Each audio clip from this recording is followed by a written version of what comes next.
Welcome to this week's Crowd Church service. We are a digital church on a quest to discover how Jesus helps us live a more meaningful life. We are a community, a space to explore the Christian faith, and a place where you can contribute and grow. I want to invite you to connect with us here at Crowd Church, and there are a few ways that you can do just that. Firstly, you can engage with Crowd from any device during our live stream. And if you're up for it, why not invite a few friends over and experience the service together? You see, church is all about connecting with God and connecting with others. And one of the easiest ways for you to do that is to also join one of our midweek groups where we meet online together to catch up and discover more about the amazingness of Christ. You can also subscribe to our podcast called What's the Story, where we deep dive into stories of faith and courage from everyday people. More information about all of these things that I've mentioned can be found on our website at www.crowd.church, or you can reach us on social media at Crowd Church. If you're new to Crowd or new to the Christian faith, and would like to know what your next steps to take are, well, why not head over to our website, crowd.church/next, for more details. And now, the moment you've been waiting for is here. Our online church service starts right now. Well, good evening. Welcome to Crowd Online Church. My name is Matt Edmundson, and it is great to be with you this evening. Tonight, I am joined by the delightful and delectable Anna. Hi, nice to see everyone. And the equally delightful and delectable Dan. Hey, nice to see you all. I'm looking at the wrong place. Yeah, look at the camera, Dan. I'm going to shift a little bit, not look to the sky. Professionals to the end is what we are. A very warm welcome to you. Welcome to this online service. If you've been with us the last few weeks, you'll know that we've been doing things a little bit differently. We've been doing what we call panel discussions. So joined by these two wonderful people around the table, and we are going to be talking about church tonight in our panel conversation. Specifically, we are going to be talking about the changes coming to Crowd. So I've been hinting at the changes coming up to Crowd Church. And so tonight we're going to talk about them. We are going to just put it all out there for everyone to hear. So that's what we're going to be doing tonight. Hopefully you'll stick with us. Do say hi in the comments if you're watching on the live stream. I think we're on Instagram tonight, YouTube, and probably Facebook. I should actually know where we're live streaming, shouldn't I? I've not actually tested Facebook. I can see we're on YouTube and Instagram. You're going to check Facebook? I'm going to check Facebook, while I'm rabbiting on. Yeah. So anyway, do say hi in the comments. Be great to see you. Be great to see you in there. Any questions, obviously put them in the comments and we'll try our best to answer them. But yes, Anna, how's your day been so far?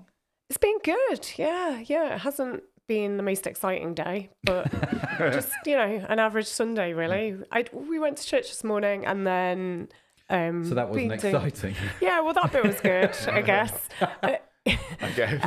We are talking about church. That was the highlight. To be fair, that was the highlight. Then I came home and made lasagna and we did homework and, Sunday afternoon jobs and hassle. So it wasn't... rainy autumn Sunday afternoon. It was not much to talk about. Very rainy. Yeah. This afternoon I got home and the Grand Prix started early because it was the Azerbaijan Grand Prix.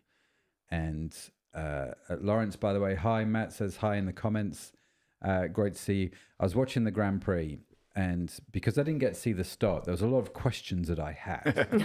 Like, why is Lewis all the way down near the... Do you know what I mean? All these Anyway, unless you're watching the Grand Prix, you won't know what I'm talking about. But as is my usual bent, I watch the Grand Prix for about 5 or 10 minutes, have a little nap. Yep. Wake up, watch the end. Do you do that as well? Yeah. Yeah, when the F1's on, that's it. Sunday afternoon, F1. It's just soporific sounds, isn't it? It just makes you send you to sleep. I think I'd just happily go to bed and like cut out the Grand Prix bit, to be honest. The Grand Prix is what causes it. It just helps you. Yeah. I've been up not been out since 8:30 doing tech at church. And then I've had 3 coffees, so I'm still going. Dan's like, did you ever see that movie, Over the Hedge, with the squirrel in it? You've got it? No, I feel like I would remember that one. Our kids, I've heard of it, but I didn't see it. We sort of skipped that era. But you've not seen it either? No, I don't think so. No. Okay. So anyway, there's this movie. Hey, Mim's in the comments as well. There's this movie, Over the Hedge, and in the movie, this is a church service, by the way. If you're joining us live, we are going to get to church stuff. At some point, we're going to get to the point. And we're going to discuss what is church. So hey. And church is talking about movies. Anyway, don't derail me when I'm thinking. So in this movie, there's this character who is like a squirrel, and they give the squirrel caffeine. And there's just this really funny scene when they give this squirrel caffeine, and that's what you're making right now. So you just need to watch the movie with your kids. Yeah, honestly, you'll enjoy it. It's a good movie. So yes, very, very good. Okay, so tonight, apart from me reminiscing about Over the Hedge, which is a film my kids watched, we are going to talk about church. So first, let's talk about church, why we do church. Like, I mean, I know we do this thing online, and apart from, playing with tech gear, obviously, well, for me. Speak for yourself. I don't play with any of the tech. Yeah. It was funny when you came in early. My mic a little bit, and then it's like, don't touch the mic, Hannah. Yeah, when Anna came in earlier, she sat down in this chair because I wasn't sat in it, and said, "You can sit there if you like, but that means you're controlling the live stream." And you stood up very quickly. No, thank you. So maybe it's just me and you that play with tech. Yeah. So we could sort of say that's our excuse, but it's not. We just get to play with tech. But Anna's proof that it's not all about tech. It's more about God. Yeah. Apparently, tech is a modern day phenomenon for church. Yeah. So let's talk about church, why we do it. There's a few verses that I want to sort of draw out tonight, if I can. And we're going to set this as a foundation. Then I have to put my glasses on to read my computer screen because I'm just not doing very well. And you have to blink, don't you? We were just discussing that, weren't we? I have a contact lens in one eye, and hey, it's working. But close up, it goes a little bit pear-shaped. But most of the time, we're good. I can safely drive. That's the main thing. And Dan's an electrician. You really want him put... Colours are still okay. Okay, so I feel like this is just going downhill quite quickly. Let's move on. So let's talk about some of the foundations of church, because it's fair to say, Anna, you've been going to church all your life, right? Pretty much. You're a PK. Mm-hmm. Pastor's kid. Yeah. Me too. Yeah, you're a PK. Yeah, Dan is as well. So I didn't go to church my whole life. I didn't start really going to church until I was about 18. And so I didn't have that whole upbringing, going to church. I did Sunday school occasionally, but that was about it, really. So you guys, let's start with you, Anna. Why do you still go to church all these years later? What is it about church? Yeah, that's a good question. Because I think for me, it's been a gradual process growing up of finding faith to be true for myself and a relationship with God to be something that I want to pursue rather than just something I was taught about as a child growing up. But I feel like why do I go to church specifically rather than why can't I just read my Bible, pray, do faith in my own space, in my own way, listen to podcasts at home? Why don't I actually go to a physical church? Why does that bother me? Maybe part of it is because it's something I've always done, and so that's something that I like doing, and I want to do with my own family as well, now that I've got a son. But I feel that the things that I really appreciate about church community is community, like connecting with other Christians in the same space. And there's just something about meeting other people who share your faith that helps you kind of build it up and grow it. And I feel like it's very easy to come quite dull and like not very excited or interested in your faith. Like it's easy to lose interest when you don't connect with people who share it, I think. Certainly for me. And I'm quite a relational person anyway, so I like to think about things and process things with others. Yeah. What about you? I think very similar to Anna. And I always say when I do we call it testimony, don't we? When we do our story of how we became a Christian, obviously being a pastor's kid, my dad started the church was in our house. I had no alternative to go there. But I often say, I used to look around when I was at church and see that people, they weren't going because they had to go. You know, they were going because they enjoyed it. You could see on their faces they loved God. They loved hearing more about him. It was an exciting place to be. And that's what I go, because I get to hear other stories. I get to hear what's happened to people in that week, in their life. I get to hear and learn more about God. And yeah, it is a community thing. I could do it, I suppose, from home. But I was looking at the notes for this talk, and it talks about coming together. It talks about lifting each other up, it does. Inspiring each other. And worship, you can do worship on your own, and there's nothing wrong with that. But today, you know, I couldn't have a big band and lots of people in my house, and it's great, isn't it, just to be able to love God in that situation. Yeah, it is. It is. It's well, that verse you quoted there, Hebrews 10:24 through 25 says, let us consider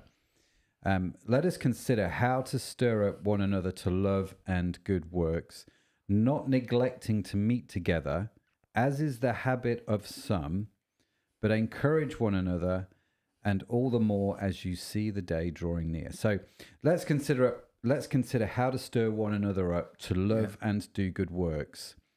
And he's like not neglecting meeting together. In other words, one of the things that church does when we come together is we stir one another up in love and good works, right? So love's all about community. It's that shared fellowship. It's that family feel, that sort of bond. And good works is the social action, isn't it? It's the, you know, we're going out there to do these, these things to try and make our world a better place and bring the love of Christ to whatever scenario we're in, right? And what's interesting for me in this verse is like, this is what I want you to do. So don't neglect meeting together. Yeah. Because actually one of the consequences of not meeting together is those two things suffer, I think, right? Yeah. So you don't stir one another up. You don't get challenged. There's not that accountability. This is just sort of modern vernacular, isn't it? That accountability, that challenge to love one another and also to do good works. And I think it's such an important part of church. And what's also interesting about that verse is, I mean, we don't know who wrote Hebrews. We think it was Paul. We're not entirely sure. But he talks about don't stop meeting together, as is the habit of some. So it's like Paul had this problem. Yeah. Right. And so it's not like a modern day phenomenon that, you know, and we still find excuses. I don't want to go to church. I'm going to listen to a podcast. I'm going to do this. I'm going to do that. I'll listen to worship. I'll listen to whatever worship in the car. And that's my, I've got my quiet time. We're not saying that you can't be a Christian and not go to, it's not like the two things are connected. But if you want to be stirred up and if you want to stir up other people, we have got to meet together, and we do it online. Right? But you do it online or you do it in person, I think. And if you don't meet up, you kind of miss that. Yeah. And I think where that really shows, certainly for me, is it's not so much when life's sort of plodding along nicely and life's quite comfortable. I think it's quite easy to just, plod along with your faith and feel okay about life. But actually when chips are down and when things don't go your way or things are really hard, like maybe you've got a health problem or, something difficult happens in your family or in your work situation, it's those times where I think life gets quite hard, and actually that's when you really need other Christians to come alongside you, and you really need that extra encouragement and support. And I know for me, it's those times that have made me really appreciate being part of a church community that's bigger than just myself. And we're quite a individualistic society now, aren't we? So we do like to just think we can do a lot of things ourselves. Yeah. And to a certain degree, we can't we? Because technology and the internet and stuff makes that easier. Yeah. But certainly for me, it's those times when chips are down and life gets a bit tougher that actually having people who are like, speak truth in my life and say, come on, Anna, you know, you can do this. Yeah. Let's pray about it together. I'll stand with you. That is invaluable. And of course you can get it online and you can get it remotely, you know, but it's not quite the same as knowing someone and looking them, you know, in the eye and really having that kind of real encouragement and relationship with someone. Yeah, totally. I think I don't know why I was thinking about the when people pray for you, often in the New Testament they talk about laying on of hands. I actually physically put hands on people, and I think it's not just a symbol; it's being there with someone as well, isn't it? It's saying I'm standing standing with you, and that coming together enables us to do that. Yeah, it does. It does, and I think it's an important thing. And if you remember at Crowd, we went through the Book of Acts. It felt like for a really long time. Yeah. It was. It was a real, I don't actually know how. Oh, we remember it. So we went through the Book of Acts. One of the things that it says in the Book of Acts, which always stood out to me, was talking in the early days. So in Acts chapter 2, it says, and they so all the Christians, right? So all the new believers got together. They devoted themselves. Devoted, I think, is such a fascinating word, right? They devoted themselves to the apostles' teaching and the fellowship, to the breaking of bread and to prayer. And this is kind of what the early church was like, right? They, as Christians, Matt Cruz put in the comments, it was 2 years. But as Christians, they came together and they devoted themselves to this thing called church. And in church, there was teaching, there was fellowship, there was breaking of bread, which actually is more of a meal, one could argue, you know, eating together, that sort of thing, and prayer, right? So there's teaching, prayer, food, and sort of hanging out and fellowship.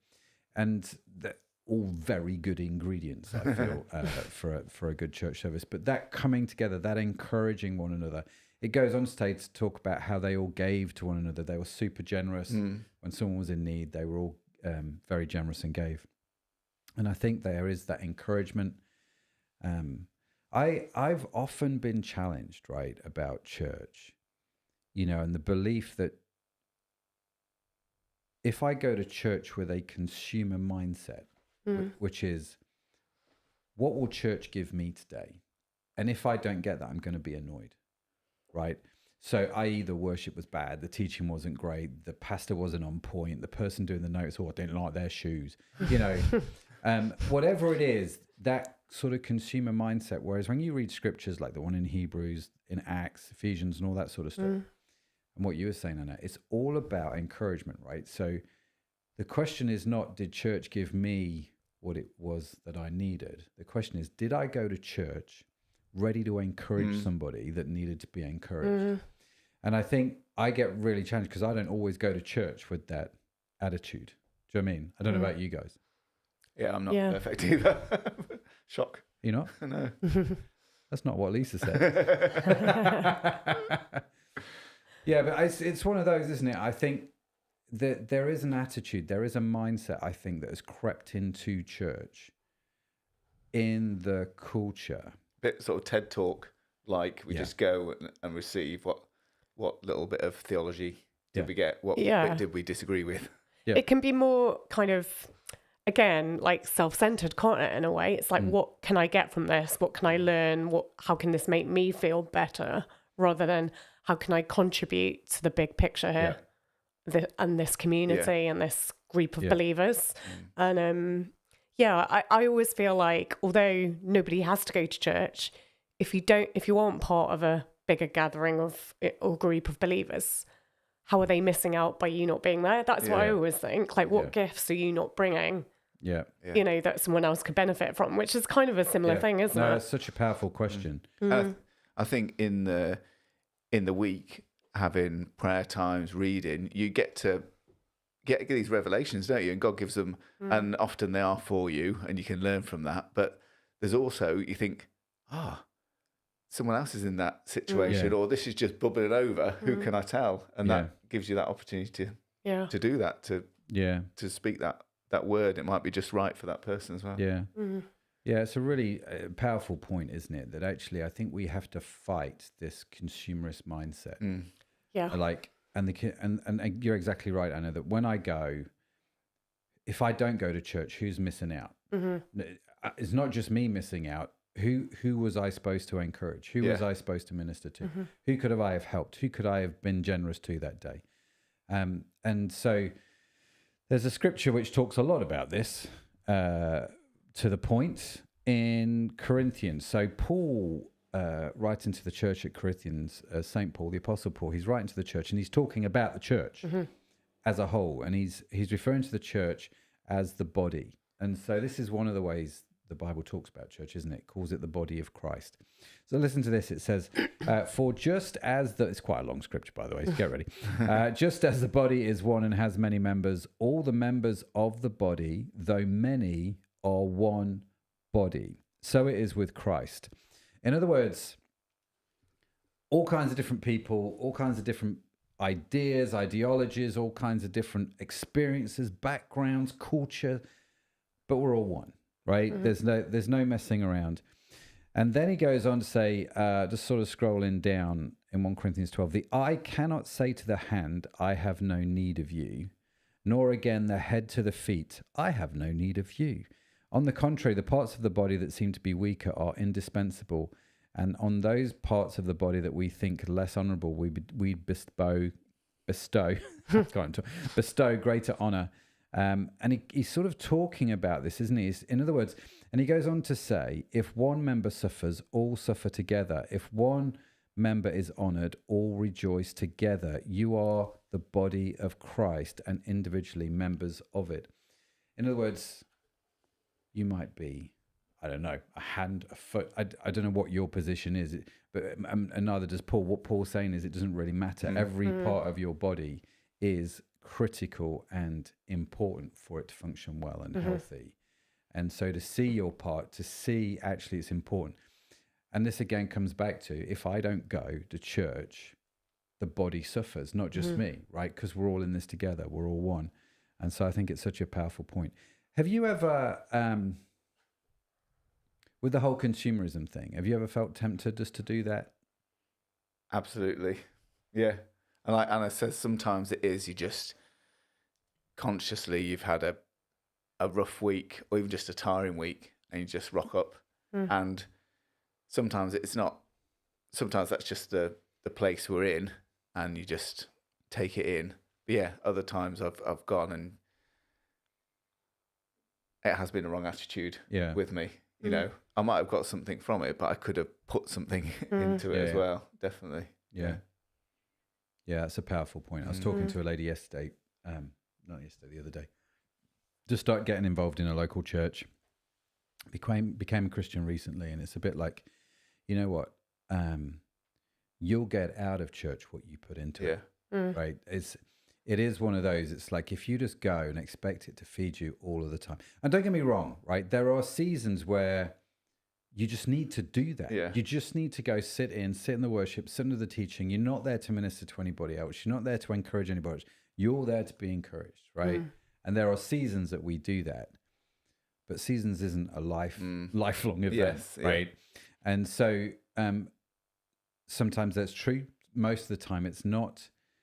But yeah, super, super powerful stuff. And anything that we want that's worthwhile takes effort, doesn't it? Yeah. If you want to exercise, if you want to get fit, it's going to hurt. If you want to do your job better, it's going to be hard work at times. You've got to put stuff into it. If you want to know God more, we've got to spend more time with him. If you've got to have a better marriage, you've got to spend more time with your wife. You can't have a better marriage and not talk to your spouse. Doesn't work.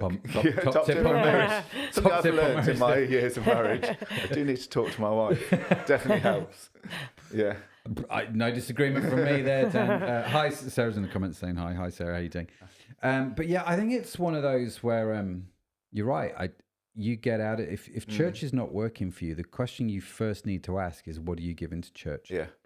What are you putting in?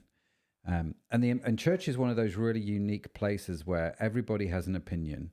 Everybody can tell you what's wrong. Everybody can tell you how to do it. It's different, but nobody actually steps up and does it. Yeah. Do you know what I mean? Everyone's got an opinion. And it's interesting, isn't it? Because there's times where you might go to a specific church or congregation and maybe it isn't a good fit for you either, because I don't know, maybe it's not the right group of people, or just something hasn't clicked, or you don't theologically quite agree with, Christians can, vary on their views on different things, can't they?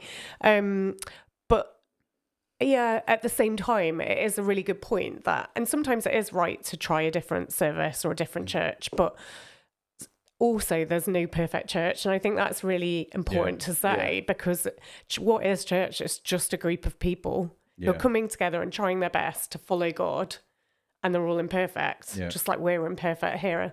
And kind of and there's that joke, isn't there, that as soon as if you find the perfect church, don't join it, because you'll ruin it. That's the point being, no one's perfect. So it's not a one or the other for me, but I think the principle of like going with a heart that's like, I want to get involved. And even if it's a difficult season and you need to receive more than give, still like kind of putting yourself there and sort of being available in some way, and hanging out with people who you can learn from and grow with is really important, I think. Yeah. And it's not there's high profile things in church, isn't there? There's the person at the front that speaks, there might be the worship leader, and they're not grades, they're not rankings of church input. We heard today our pastor was talking about someone called Brother Lawrence, and he was 400 years ago, I think he said, and he was well known for his ability to be in the presence of God and teaching that. And his main role, he didn't rise up the ranks of monkhood, to being a priest, monkdom. He was the cleaner, he was the cook. Yet books have been written about him because of how people knew that he loved God. Yeah. That there's your skill might be just, I hate saying skill might be, that word just, sometimes it can put things down. Your skill may be helping, it may be putting out the seats. Those people. Or doing the tech. That's not mine. Yeah. It's critical, and it's not ranked. And God can use you. In that position, wherever you are. Yeah. Oh, so I find this stuff very refreshing, because you're right. Church is not perfect. It's full of imperfect people trying to do amazing things. We go there to encourage people. We go there to be encouraged. Church is about the believers. It's about making disciples. Jesus said that, isn't he? He said, go into the world, make disciples in Matthew 28. So church is about, Nick Hardin says this quite a lot. Church is the one organization that exists for its non-members, which I think is an interesting phrase. So there are all these amazing things that church is supposed to be. Al is in the comments. You guys are amazing. Oh, I feel really thanks, Al.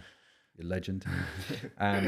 And so, so I, with all of that said then, I mean, I think we could carry on this conversation about church, but let's talk about crowd specifically. And some of the changes that are coming up. So, Anna, do you want to go first? Yeah, sure. So, from October, we're going to... Dun, dun, dun, dun. What are we going to do? So, from October, we're not going to change up the format of how we do crowd too much, but where we do crowd, in terms of we're going to do it as more of a hybrid service. So we're going to do it in a physical location with a live audience, like any other church would be, but also continue to do this.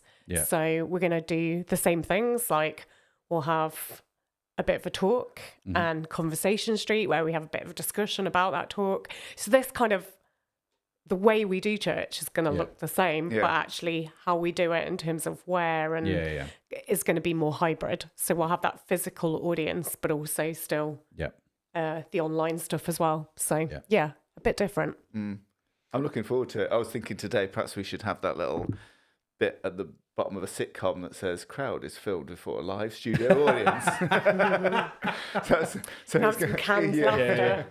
So it's crowd as we know it. Still be online people, but people can come to the church building. Yeah. But they'll still ask questions online. So it doesn't matter if you're remote from the building or with us. You're still just a part of it as well, which I really like. That, like Matt says, online church reaches the world. It still will do. Still, you can be there, or you can be there online. Yeah, no, we love that. It was super important to us that we kept the digital aspect. Because I think we just really like doing digital church. To be fair, but what does it help us do better by being in a physical building as well? Like, because obviously online you can reach anyone, anywhere, anytime, but that physical side gives us some extra ability, doesn't it? In terms of we can do more in the moment as well. And we can do physical small groups, we can connect, we can have coffee, break bread, do some of that stuff together in the same room with people that are there, or do it remotely as well with those that aren't. So it does bring a slightly different dynamic in terms of that community feel, I think. Yeah, it does, in many ways. And so I think I'm very excited by hybrid, crowd being hybrid. So if you are watching this and you do live near the Liverpool area, or even in the Liverpool area, and you'd like to join us live, then we will be meeting in person every Sunday night. More information is going to go up on the website soon about building location and all that sort of stuff, but it's in Wavertree in Liverpool. We're going to meet at 6:30 of a Sunday evening from the 6th of October. Matt's even put it in the comments below. Although he's put 7 p.m. Now let me explain to you why there's a difference between times, because Matt's not wrong and neither am I. So 6:30 is going to be the time the in-person service starts. So if you want to join us in person, come join us at 6:30. 7 p.m. is the time the live stream will start. So they don't start at the same time. And there's a very simple reason for this. Dan, do you want to explain that reason? Do you actually know? I know partly. Go on, Dan, have a guess. Part of it, we will have a small time of worship beforehand, and it also allows people to come in and settle in so that we can have that more accurate online start, whereas in person people tend to be late and not quite as accurate with their timing. Christians are definitely not accurate with their timing. I like that. So it's a really good point, actually. I'd not really thought about that. Starting the live stream 30 minutes earlier just gives an excuse to the Christians who are not very punctual to actually be in the seat. But it's mainly, you're right, it's mainly due to the worship. And the reason we don't live stream the worship, because I get asked this question. In fact, someone emailed me this week saying, do you guys do worship at Crowd? We have the playlist, which John Farrington did, and we used to play those songs, those worship songs during the live stream, but we did, for whatever reason, it just felt like it wasn't working quite how it should. And so we didn't do the worship in the live stream. Plus, there's every video we did, Google would flag for copyright. And so you'd have to get in touch and say, no, we have the license. And then next week they go, your video's been flagged. No, we have the, and it just got a bit, and you're just like, oh, whatever. So, so we don't live stream the worship. And the reason we're not going to live stream the worship on a Sunday is actually, it's more of a tech issue, to be fair, as well as a copyright issue. And that is simply this. As things currently stand, we don't have the technology to live stream worship well. We can make it sound really good in the building. But as soon as you take that out of the building and try and live stream that out, I don't know if you've ever heard worship live streamed. It has to be done to like the highest production quality. Otherwise, it can just sound really amateurish. Now, don't get me wrong, we're not all about performance. But I do know if we live streamed semi kind of sounding worship, it's not going to bless you. You go, oh, it doesn't matter. And no, it doesn't technically matter, but you're still not going to join in the live stream. That much I do know, right? Let's be honest. So we're going to start the live stream at 7 p.m. And so if you're involved in online church and want to do worship, can I encourage you, just keep listening to the worship in the playlist, that John Farrington's put together and spent a whole bunch of time putting that worship stuff together, which is really kind of him. So, so the online service will start at 7, and it will look exactly the same as it is now, except for we won't be sat in the studio, right? We'll be sat on a stage in the building, assuming, Dan, tomorrow. Yes, we can get we can get over all the tech hurdles and cable, and we get broadband installed in time. Yeah. So there's a lot to sort out still, but we're fairly sure we can.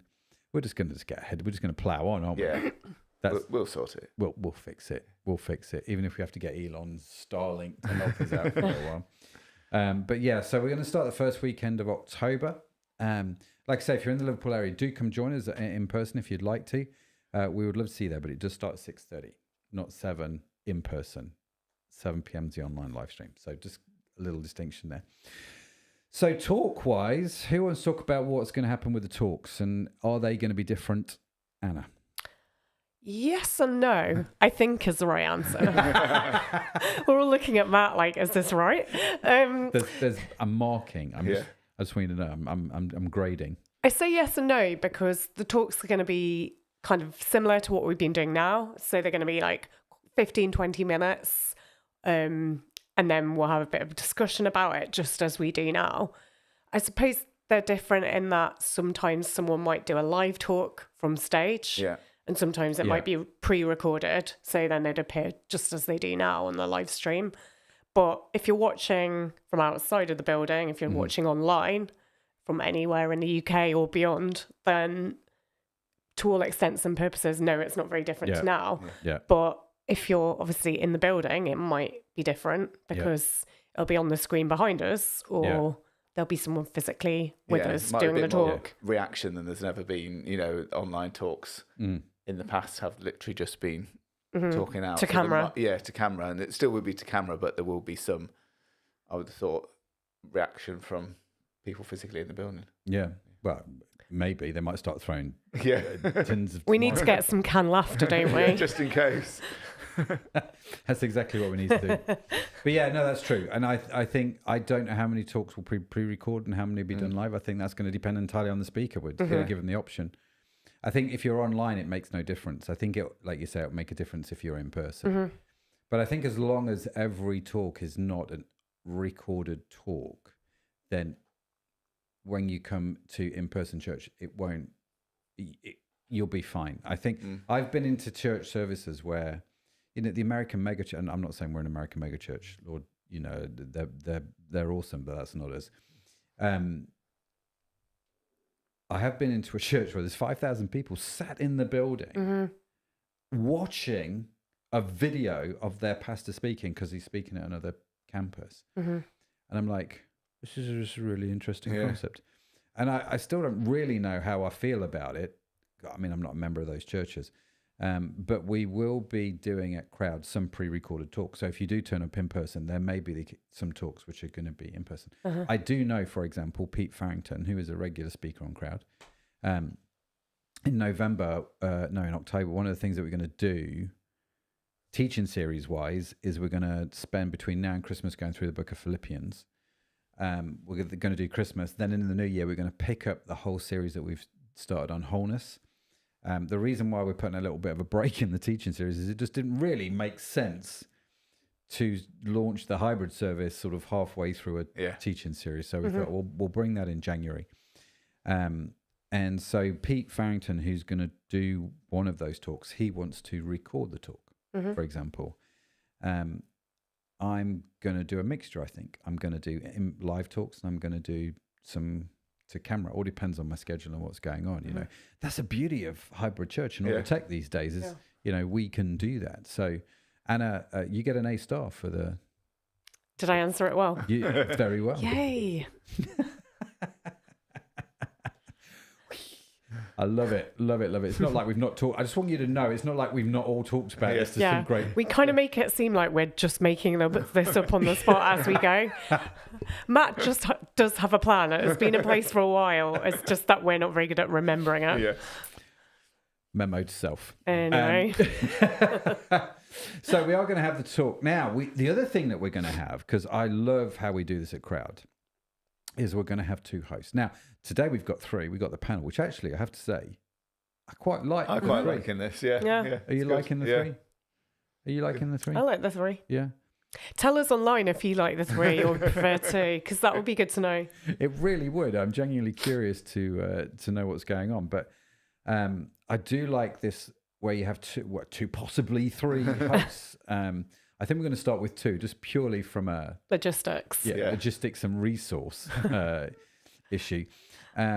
Because I do like the banter and the conversation that we have as hosts. And I like the fact that, questions come in while the talk's going on, or people share their stories, or people share their testimony, or people ask questions. And then I love how, I don't really know how Conversation Street came about. I should probably go back and check, because it was definitely not intentional. It just sort of happened. I think this is when Sally used to host a fair bit on Crowd. We just started talking one day after a video and just responding to questions, and we thought, let's do that again. And then I think we nicked the name from a well-known TV series, Conversation Street. And so Conversation Street was born, and I think we've done it ever since. Now, I don't know about you guys, but I prefer hosting and doing Conversation Street than I do doing the preach.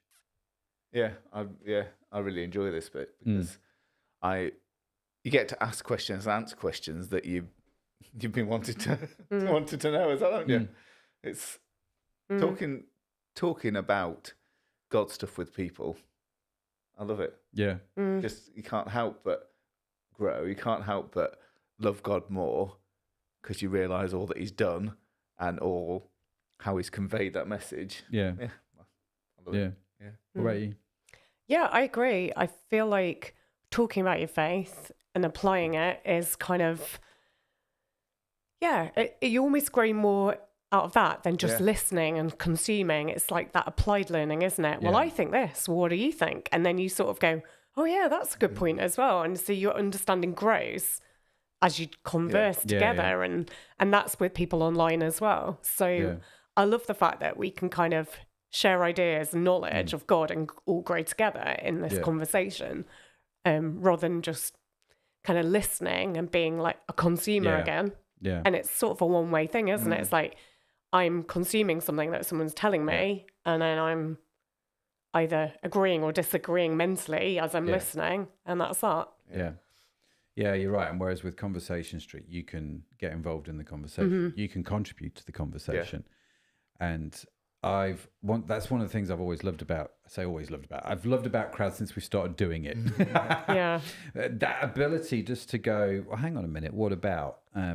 Because you don't see it in church. You don't, like Jack was speaking at Frontline this morning, the church that we were all at the service, because I was there, because I was telling everybody about the service that's coming up on a Sunday evening.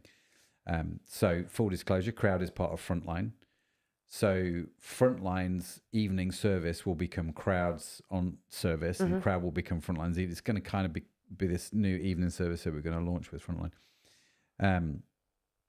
But I've never seen anyone this morning. I mean, everyone was very polite, wasn't they? Jack was talking and people nodding, and some people going yes, and some people.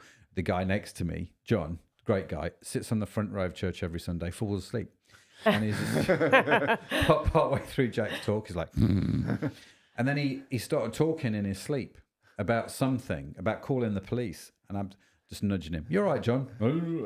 And so it's just really funny, the different people you get.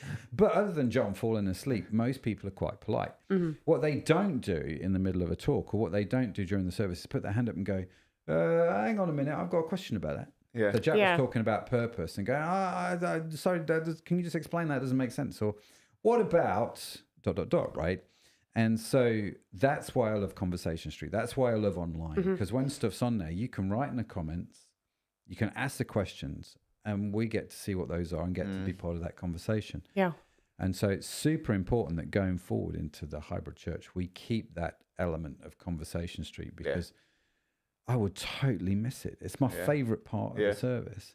And I think if you're on the in-person service, the way that I think this is going to work, we don't know, because no idea what the broadband level is going to be, to be fair. But if you're sat in the service, we will encourage you to take out your mobile phone the opposite of most churches. Get on your phones, join us on, say, YouTube or Instagram or whatever, and then just write in the comments. I mean, we'll tell people to turn the volume down because that would be a little. There'll be a lot of feedback. Be like, there's only so much of my own voice I can hear, and so. But I think people, and we really want to encourage this feedback, this conversation, and we're going to keep conversations through. So, yeah, super excited by that. Yeah. I think it's kind of what makes Crowd Church unique. Like, it's what makes it feel different to a normal service, isn't it? And so, yeah, it's definitely the bit that I know I love the best as well. Yeah. Although some people would say they'd hate to host this part. Yeah. So I also think that's just a reflection on the fact that we don't mind talking and winging it and kind of saying what we think as we go. But it's a personality. Yeah. Not everyone wants to do this, which I get. Yeah. Because there are people that I think are good speakers, and I've said to them, "Do you want to host?" And they've gone, "No." Yeah. No. But I also don't mind being wrong as well. I don't mind the fact that I'm fallible and I don't know things. I just want you to know that's now on video. Yeah. And Lisa may play that back to you at some point. I know that God is good. I know that I love him, and I'm quite a basic man. But I love to talk about him and question things, and I'm looking forward to just having that ability in church. It's great. Yeah, no, absolutely. So we're going to have time of worship if you're in person. We are going to go online. We're going to have a talk as you've been experienced with Crowd. We're going to have Conversation Street as you've been experiencing with Crowd. And we're going to bring that to the in-person service, which I think is going to level up the in-person service, which I'm super psyched about. And it also means that if you're introverted, you can be in the in-person service because we're not telling you to talk to people around you. You can just chat on your phone. So it works on every kind of level. At the end of the service, we'll have like a little coffee break and the live stream will stop, right? For a few minutes whilst those online go and get a cup of tea or whatever. Now, at that point, that's sort of part one. I need a better name for it. The sort of the first part of the service is done. There is an optional second part, right? And I emphasize the word optional because in church, sometimes we do feel things are compulsory. And I think in the modern world, we don't like things that are compulsory. We fight against those things which are compulsory. What we're hoping is that people then come back, grab a coffee, say how's it to a friend, and then we start the small groups, right? And so if you're online, we are going to be doing online groups, small groups, straight after the service. So like 10 minutes after the service. But we're going to do small groups online and in person. So if you're watching online or you're part of Crowd online, you can come and join a small group and it will be on Zoom. We'll put a little link out on the live stream so you can come and join that. Now, I appreciate for some people, just to sort of be totally clear, I know that there will be people that will join that Zoom call who don't want to show their video and don't want to join in on the audio, right? And I know that because we've had that before, like with Online Alpha and stuff. That's totally fine. I think you'll probably find that over a few weeks, you'll become comfortable, and then you'll start to open up and join. And what this does is it brings what you were talking about earlier on, that community aspect. It brings it online. We do have midweek groups, which will now move to a Sunday evening. It's not that I'll stop. We'll move everything to a Sunday evening. So we're going to have the service followed by the small groups. So in person, again, if you're joining us in Liverpool, you are more than welcome to hang around after the coffee break and join in the small group. Now, if you're a member of Frontline Church, you can still do small groups even if you're in another community, right? And this is language that I think is going to be confusing if you have no idea about Frontline's jargon and terminology, but that's okay. Just bear with me a second. It's not, what these aren't is they're not communities as we now understand them in Frontline. And I think, do you know that communities are changing at Frontline? Do you know anything about it? Yeah, I think so. We've stopped being scattered, haven't we? So. Yeah. Do you know anything? No, I don't know anything.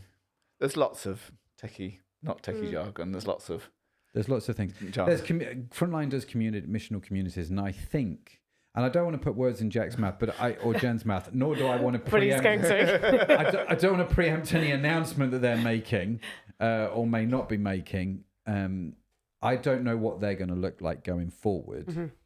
what I can tell you is at Crowd, we're going to do small groups. And I'm just going to call them small groups because I guess what they are. And they're groups. Yeah. Yes. Love that. I understand that. They are what they say on the tin. Yeah. They are small and they are groups. And so, so we're going to have those. There's going to be some conversation around a table more than likely. Just a small group. I don't know, 7, 10, 12 people somewhere around there. They won't be big groups. And you'll be able to join in the small group. And if you like that small group, just stay with the same guys every week, where you'll talk about, what's going on, catch up, pray together, and get any more questions answered that you want answering. And so that's what we think the service is going to look like. And they're going to go on for about 30 minutes. Have I missed anything on that? No, I don't think so. There'll be some questions sometimes, won't there? From the talk. Yeah. So reflective questions that you can either think about on your own or chat about in your small group as sort of bench thing to sort of bounce off. But you don't have to talk about that. You could just say, this is going on in my life this week and I really want people to pray for me about it. Yeah. So it could be quite flexible, really, I guess.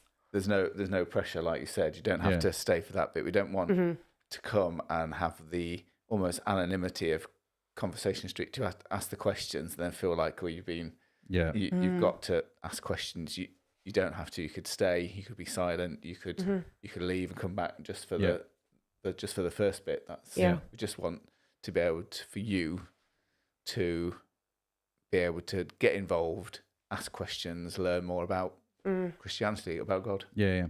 That's an important point. You don't actually have to be a Christian to come to the in-person service or to join the small group. In fact, I think you'll enjoy it regardless of where you are on the faith journey, actually. And what small groups will help us do is create community. And church is brilliant, I think, at community. And I think everybody outside of church looks at churches and go, they do community very well. Now, they may have other opinions, and I think we're going to get, over the next few months, we're going to start to get in some of these difficult conversations about what church is, what it stands for. How do we deal with some of these difficult conversations and opinions people have on church? Because I think we need to really, not in a bad way, but just in a, this is, I think the world in which we live in, we can't ignore some of the conversations that are going on.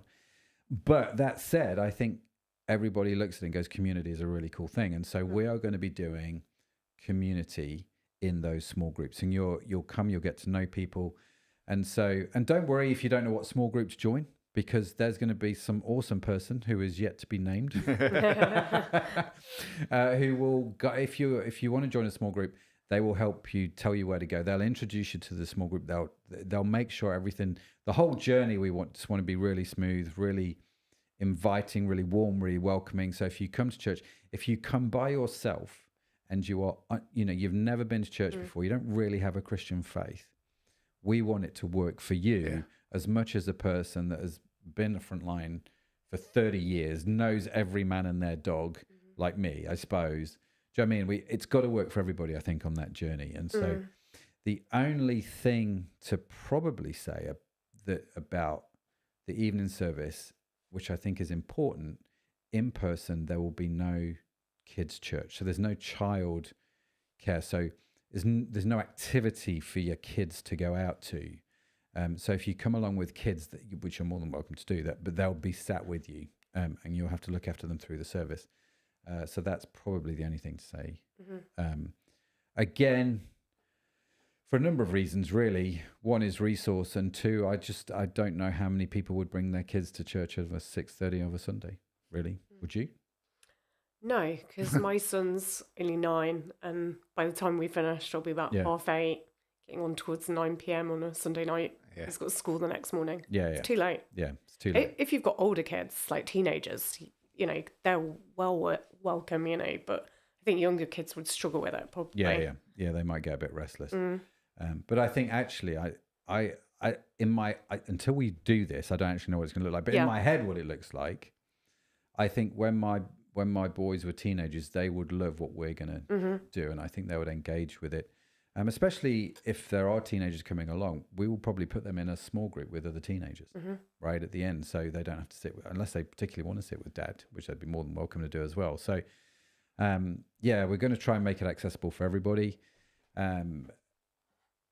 We're going to see. We're just going to see, aren't we, where it's all going to go. But yeah, that's pretty much what. Have I missed anything? No, I just think the important thing to say is that we're not going to get it all perfect on day one. Probably not all perfect for quite a while, if we're honest. But like, I suppose that we want it to be a two-way conversation. Like, we want to hear back from people, like what's working well, what don't you like, what could be different, what could be better. Yeah. We kind of want to do this collaboratively and hear from people and hear what works for you and you know, make it as good as it can be, really. Yeah, it's a really good point. So any thoughts about what's going on, obviously you can reach out to us, which is a beautiful timing. I'll put it on the screen. So you can reach out to us via the website, www.crowd.church, or on social media at Crowd Church. You can follow us on Instagram at Crowd Church. You can reach out to us through the direct messaging system there, or through the web. Well, it's probably easier through the website. We're more likely to see it because no one really knows what's going on with Instagram, to be fair. But any thoughts, any comments, any suggestions, anything that we're missing, we're going to invite a lot of feedback because we want to make sure this works very well. And we actually, Crowd, we want church to feel like it's a community, a place where you can belong and you're part of it, regardless of where you are on the faith journey. And I think we never really wanted to create, like I never wanted to be like a pastor of a church that had a personal brand. Do you know what I mean? And hear me on this, I'm not saying that's right or I'm not saying that's wrong, but church is never about one person who's charismatic. You know, church is about the community. It's about the people. It's about the group. And that's what Crowd's all about. And we want you guys to feel as much a part of it as I do. So, do let us know.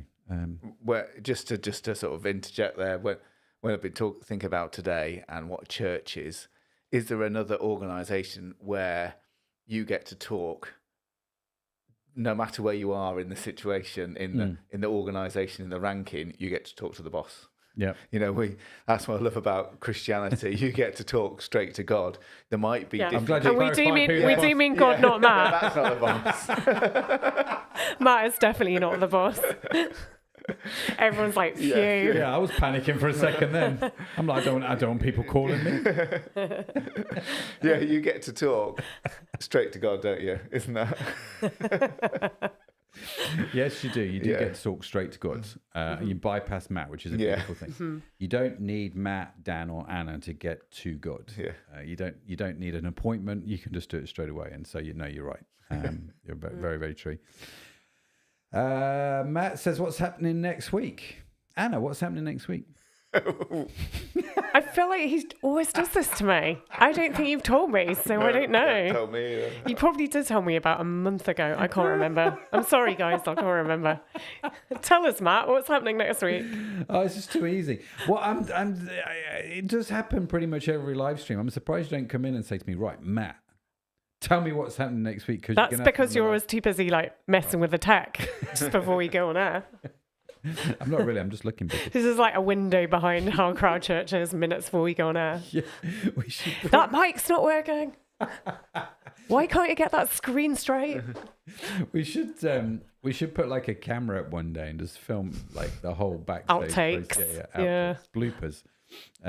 Anyway, just looked on the schedule and it's not helpful. No, stopped about a few weeks ago, so I can't help you either. Different system, because we're going to the hybrid thing. Beth's getting involved. Sadaf, who has been an absolute legend.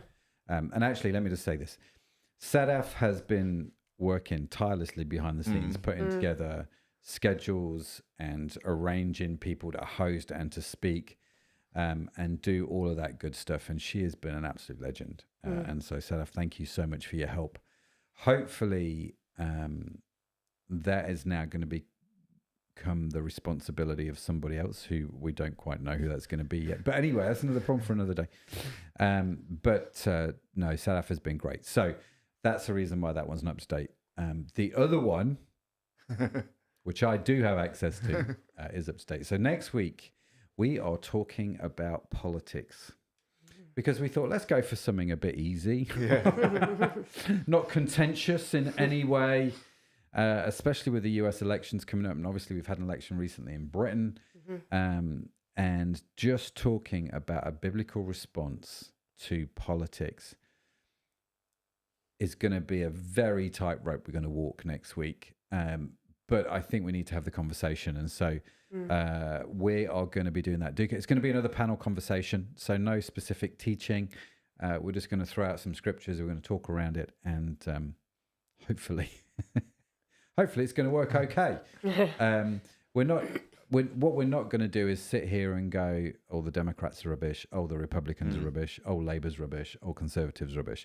It's not a political agenda. We're not here to promote the political agenda of a party. But we are going to talk about how Christians should maybe approach politics, which I think is important because, what's that come up on the screen? Ended. Duration exceeded. I've never seen that. I don't even know if I'm still going. Oh no, I think it's the Instagram thing. So I think we're still going out on YouTube. Okay. Sorry, everybody. There's a little thing flashed up saying we talked too long. Matt, you've been talked too long. Yeah. So yeah, that's what we're going to be talking about next week. We're going to be talking about politics. So for those of you who are watching on YouTube, anything else you want to say, Anna, in closing? No, I don't think so. Just that, yeah, we hope you come with us on this journey for the next few weeks. And yeah, let us know what you think. Dan? I'm looking forward to it. I've thought of a name for the second part. How about Après Street? Anna? What do we think of Après Street? I'm not a fan. I get the feeling we're out, Dan. Yeah. It's après ski. Yeah. That would be kind of cool. It'd be cool. Because that's just basically going to a bar, isn't it? Yeah. Ski church. We could totally do like a ski church. Minus the skiing. Yeah. Just That'd be bar. amazing. Yeah. Anyway. It's the reason why we don't let Anna run culture. But listen, thank you so much for joining us this week. Do come join us next week. Any questions, let us know. Keep an eye on the website. I appreciate if you go to the website, none of this information is there. That's because there's been so much going on. Knowing what to do next has been quite complicated. Anyway, we'll get the website updated soon with all the information on there. So before we go live, it will be up there. We've got some new church branding coming, which is great. So it's all happening. So do stick with us. Like I say, if you are in Liverpool, do come and join us in person. Otherwise, just stay with us live. It's always great to connect with you. But thank you so much for joining us this week. It's been great. Thank you, guys, for giving up your Sunday evenings yet again and coming in and doing this crazy thing called Crowd. So hope you got a lot out of it tonight. We'll see you next week. That's it from myself, from Dan, and from Anna. Bye for now. See you later. Thank you so much for joining us here on Crowd Church. Now, if you are watching on YouTube, make sure you hit the subscribe button as well as that little tiny bell notification to get notified the next time we are live. And of course, if you are listening to the podcast, the live stream podcast, make sure you also hit the follow button. Now, by smashing the like button on YouTube or writing a review on your podcast platform, it helps us reach more people with the message that Jesus really does help us live a more meaningful and purposeful life. So if you haven't done so already, be sure to check out our website, www.crowd.church, where you can learn more about us as a church, more about the Christian faith, and also how to connect into our church community. It has been awesome to connect with you, and you are awesome. It's just a burden you have to bear, and hopefully we'll see you next time. That's it from us. God bless you. Bye for now.